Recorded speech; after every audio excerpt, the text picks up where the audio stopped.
Hey, good evening sa lahat. Ito ako ngayon, pakikita ko ng mukha ko. Una sa lahat, ang aking sasabihin.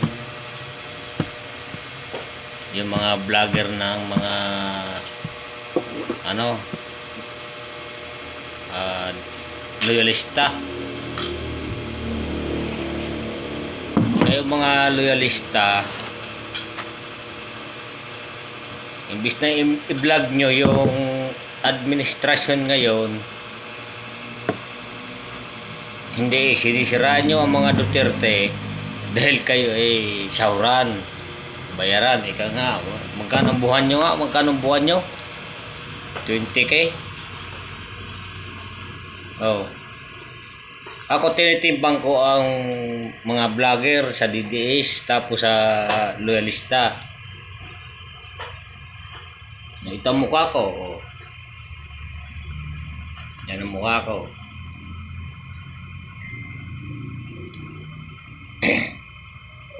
Ngayon, kung kayo tumira sa mga DDS, hindi naman ata maganda. DDS ang tatahimik.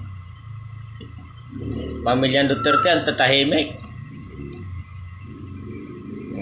Kaya kayo nag-iingay ngayon dahil bayad kayo.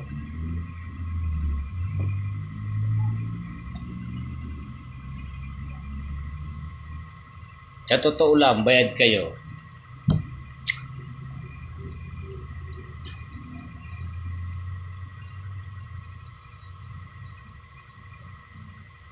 Kaya kayo mga kababayan, huwag kayo maniniwala sa mga vlogger ng loyalista. Hindi nyo alam ang inyong inuhulog sa bangko. Nadali na naman, nalimot na naman ni Tamba. PNB. Oh. PNB Bank. Na kayo naguhulog doon. Nadali na naman. Uubusin nga lahat eh. Bago sila lumipad.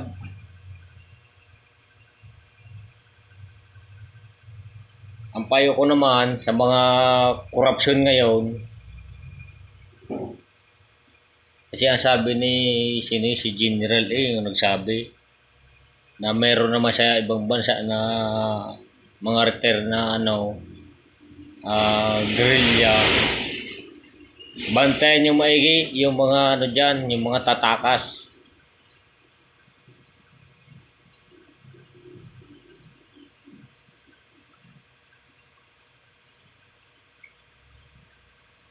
May isa pa akong vlogger na yung nag-comment ako ng dun eh.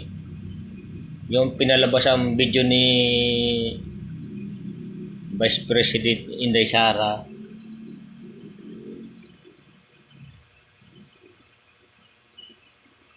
Na pinalabas ni nino yun? Yung vlogger na babae. Alam ko naman, para sa akin, bayad yun. Bayad yun at yun ay alam ko naman ang mga content creator yan eh. Marunong na mag-edit. Magagaling mag-edit. I-edit yun. Naku po, para siraan si Inday Sara. Yung sabi mo, ikaw nagsabi nito na mas may video. Yun ang gusto ko mapanood, yung may video talaga. Para kayo maniwala. Pero pag walang video, hindi maniniwala. Edit lang yun. Diyos ko po. Kahit ako hindi nagbablog ng alam ko. Kahit ako hindi nag-edit, alam ko rin. Hindi kayo mga magagaling ng editor, may mga magagaling na editor. Kaya wag na. Wag nyo nang bulahin ang taong bayan ha.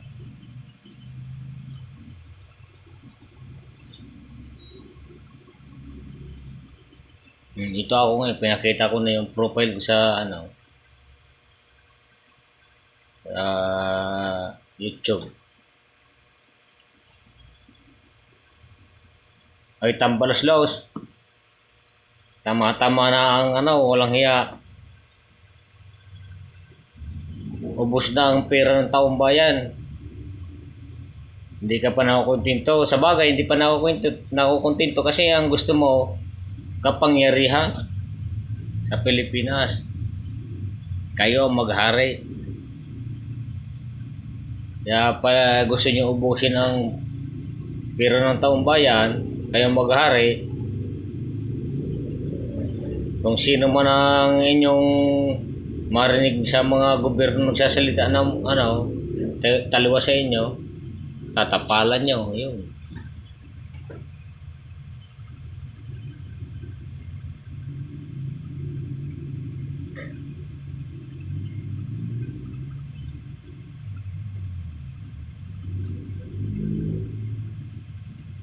Sa akin ay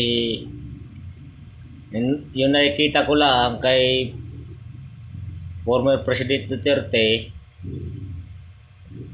ang kanyang ano lang, siyempre gagawin niya yun, pinirmay niya yun nung bago siya umupo ng presidente, war on drugs matik yun, patayan yun kapag hindi sumunod. Pangangampanya ni Duterte noon warning na yun war on drugs pero bakit hindi pa tumigil? Ano ang ibig sabihin nun?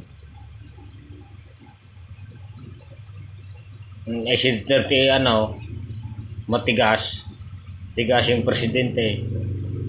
Ang akala naman ng mga adik ganito, sus, ilang presidente na amin dinaanan, ganyan.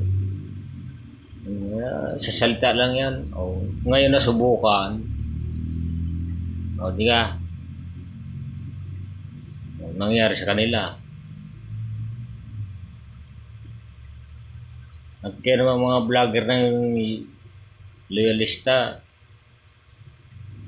wari ko na may kay Tata Mimi na pagka nanalo ang mga Duterte. Huwag ko lang. Tsaka isa pa dyan yung sa Quadcom. Gobyerno. Presidente, hawak niyang lahat ng kapulisan, militar. Ano ba ang kalaban ng gobyerno? Komunista, NPA. Bakit pinapayagan yung sa kamera ay merong mga dyan